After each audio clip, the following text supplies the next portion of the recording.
12, I knocked on the door of my father's den. I had something to tell him. I went in and I sat in the big chair opposite his desk, and I said, "Papa, I'm going to be a writer." And my father said, "Writing is something you do. It's not something you are. In this family, we're doctors." I was a dutiful daughter, and I became a doctor, and I was a doctor for 31 years, and on the day I retired, I picked up my pen. You know, they say that the Greeks wrote all the good stories, and all modern writers can do is put them in context. I don't know anything about being a solo creative, and I doubt that I am, but I'll tell you this. I knew some of the most creative people who set the four corners of that context in our age, and it helped me immeasurably. I guess the first was Abby's cousin. Abby's cousin lived up north, but he liked to come down into the city, and when he did, Abby's mother made us take him with us. Oh, but we did it. And one night he said, "I want to go to Dinkytown." That was just to the side of the University of Minnesota. "I want to go to the Copper Kettle." So off we went. And the reason he wanted to go was because it was open mic night. There was a beautiful blonde guy with a guitar who sang a really nice rendition of a popular song, and I thought, oh boy, he's going to be a star. And then Abby's cousin got up there. He was scrawny, and his voice was twangy, and Abby and I were mortified. And I thought, oh God, he's such a failure. But you want to know the funny thing? I never forgot the words he sang. "It ain't no use to sit and wonder why, babe, if you don't know by now. It ain't no use to sit and wonder why, babe, it doesn't matter anyhow. When the rooster crows at the break of dawn, look out your window and I'll be gone. You're the reason I'm traveling on, but don't think twice. It's all right." I think that was the first time he sang in public. It wouldn't be the last. He changed his name to Bob Dylan. When I first moved to the Berkshires, if you look to the left of my house, there was Mary Flynn's house. And if you look to the right, it was Marge Champion's. That was the beginning of our tea group. There was Marge and Mary and Maureen Stapleton and Steffi Barber. When you sat around that table, you were sitting with the star of the silver screen in the absolute peak of the Hollywood musical period. You were sitting with a woman who was on stage, screen, television, and wowed them on all three. Mary Flynn was a political power to be reckoned with, and Steffi Barber bought Wheatley, thought, gee, what an interesting musical venue that would be, and ended up with the biggest musical venue next door to Tanglewood.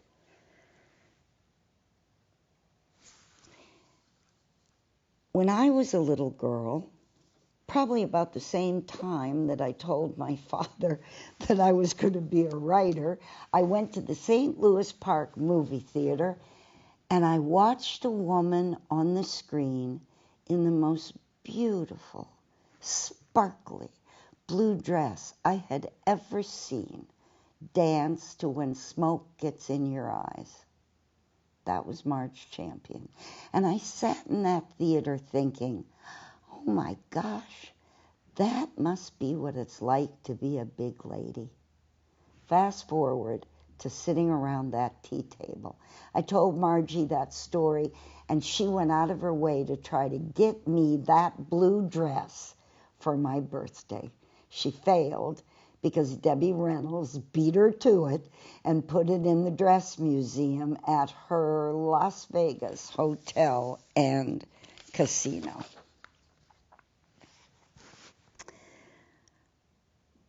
One time, driving to Mo Stapleton's house, because it was her birthday, I turned on the car radio and NPR said, "Happy birthday, Maureen Stapleton," and they proceeded to talk about one of the grand dames of American theater and movies. She was, they said, a Triple Crown winner and had on her shelf an Oscar, an Emmy, and a Tony. It was an interesting day. No one came but me. I brought her her two favorite things, sherry and Stilton. I sat with her all day and into the evening, and two people called. Actually, three people, two phone calls, Walter and Carole Matthau and Elizabeth Taylor. You think about fame and accomplishment and being creative. And Maureen sat alone on her birthday. I'm glad I was there with the sherry and the Stilton and Maureen and me. Mary Flynn was a political power. I don't know that anyone ever even thought of contradicting her. But she was also a spinster and a devout Catholic. And I'll never forget the day when she waved me over and in almost a dead whisper, she closed the door and said, "Please, Carole, just explain to me, what is it they're accusing Monica Lewinsky and Bill Clinton of doing?" Yikes. And I said, "Well, Mary, I will. I'll begin to explain. And you stop me when you've heard enough." She did, almost immediately. Abby's cousin, the tea group, and then the classics. When Isaac Stern came to dinner, his wife was unable to attend that night, and someone told me I lucked out. As we were preparing for the dinner, the phone rang, and it was Mrs. Stern. She was abrupt and definitive. She said, "Do you have a paper and pencil? Take this down." Holy cow. First and foremost, Isaac can have one drink. He likes his vodka, but one is all that is allowed. Second, he may have no sweets. If you serve the dessert course, do not serve him. If it is a dessert buffet, guard that buffet. And then she hung up and was gone. Well, I served him his one precious vodka, but then I noticed as the evening went on that the level in that vodka bottle was going down and down. And all of a sudden I realized that every guest present was bringing him his one vodka. There were 5 to 8 vodka glasses empty behind his chair. So I thought, well, I'll do better with dessert. It was a dessert buffet, and I timed it so that I asked him, please, when I begin to serve dessert, or when I open the dessert buffet, so to speak, will you please say a few words? And I thought, I have outfoxed him. He will be busy talking. You know, Isaac Stern was not just the virtuoso of the violin. He played me and his absent wife brilliantly. He stood next to the dessert buffet, and as he spoke, an arm would reach out and he'd take a brownie and put it in his pocket, and then a cookie and put it in his other pocket. And finally, no kidding, he picked up a chocolate mousse in a chocolate cup with the whipped cream and put that in his pocket. When his wife called me later and asked me how the evening had gone, in a very serious tone of voice, I assured her I personally had only served him one vodka, and he ate no desserts while he was in my house. But it must have been a sweet ride home. In 1988, Lenny Bernstein turned 70, and he stayed at my house. I purchased from Tanglewood down the block a Baldwin upright practice piano so that while he was in my house he could play. He did. And you know, he thanked me. And oh gosh, I was thanking him. Can you imagine sitting in your house and Lenny's at the piano playing? It was a weekend of events, and one of the events was on the grounds at Saranac. It was outdoors. And Lenny was 70 years old, and he was concerned about being cold. Now, I had purchased all new bedding for the bed that he would be sleeping, and you may remember it was called Bed in a Bag.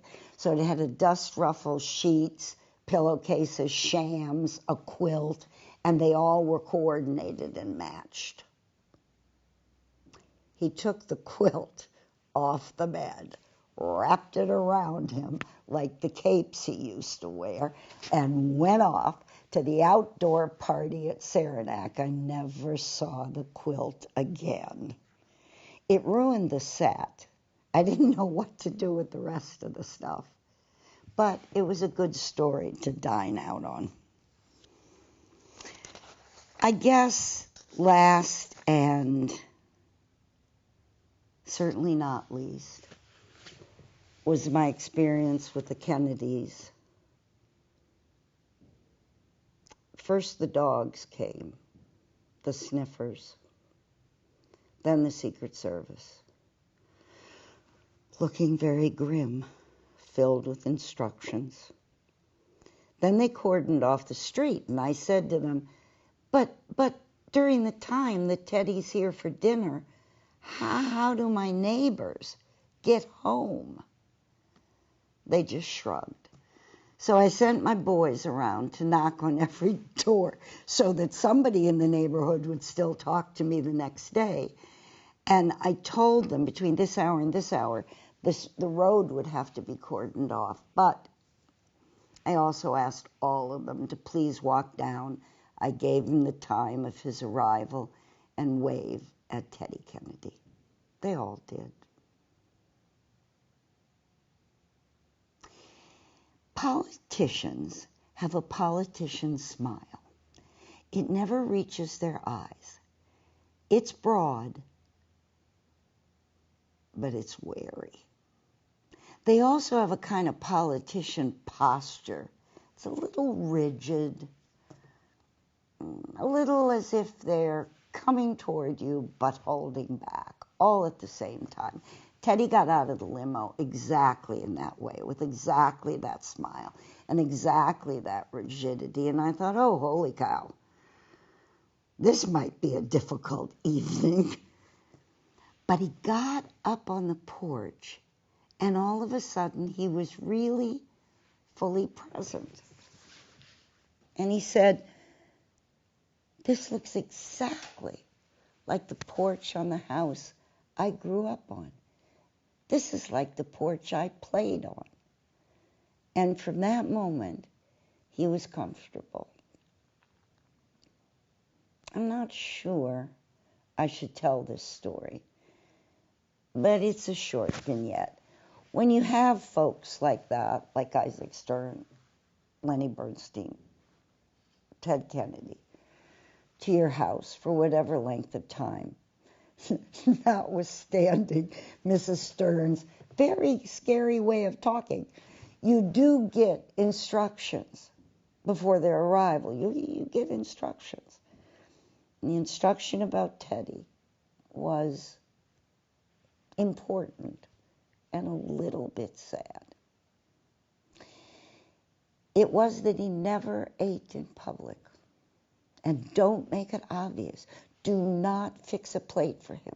Do not, please, have a seated dinner. Have buffet. And don't burden him with a plate. Water in a glass so he's holding something.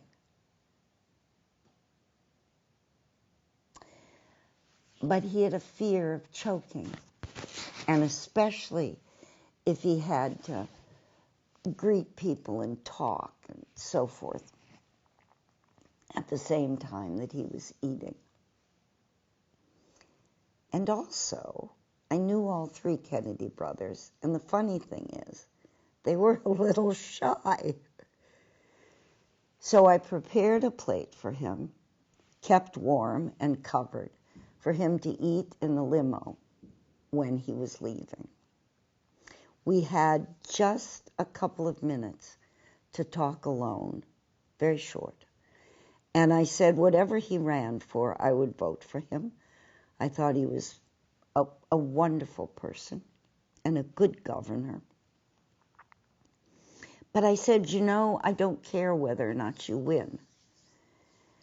And he looked up and he said, because?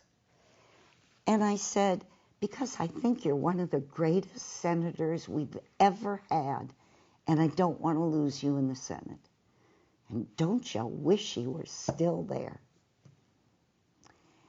He had a way of putting his hand here on his neck and looking down, as if he were thinking. And he did that, and then he looked back at me and he said, this man, who had a brother shot before he could finish his term as president, and another brother shot before he could win the seat, after he said, and now on to Chicago, and let's win this thing. They shot him. And that brother said to me, I feel like I have to. I feel like I have to finish the race.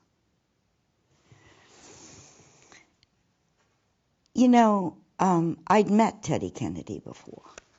And one of the brilliant things about politicians is they remember everybody. I don't know how they do it. I can't remember anyone's name. I call my sons by a wrong name. They never forget a face, and they never forget a name. And the night he came to my house for dinner, he'd met me, but 19 years earlier. And he looked at me and winked and said, I remember when we met. Now, I knew Bobby Kennedy because our kids went to Montessori school together, and I would see him at the bus stop. But I also knew one of his Secret Service guards. And that man told me, tail out of school, that Bobby Kennedy was terrorized of public speaking. So scared that his legs would shake. And one of the jobs of this bodyguard, who absolutely loved Bobby, was to sort of crouch behind the podium in a way so that he couldn't be seen and hold his legs until they stopped shaking. That's a funny thing.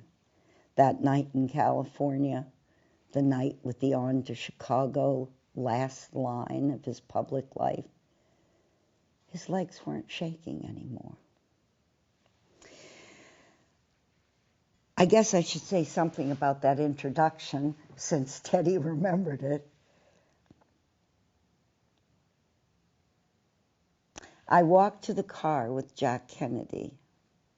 I was one of those teenagers that wore a big, if I were 21, I'd vote for JFK button, and I didn't know why, but he selected me to walk with him.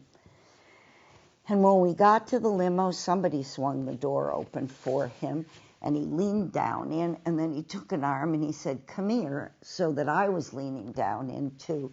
And Jack Kennedy said, "Carole, I want you to meet my brothers. That's Bobby, and that's Ted." Now, I don't know if Ted really remembered that, or he had a dynamite advance team. But I'll tell you this, I'll never forget it. I want you to meet my brothers.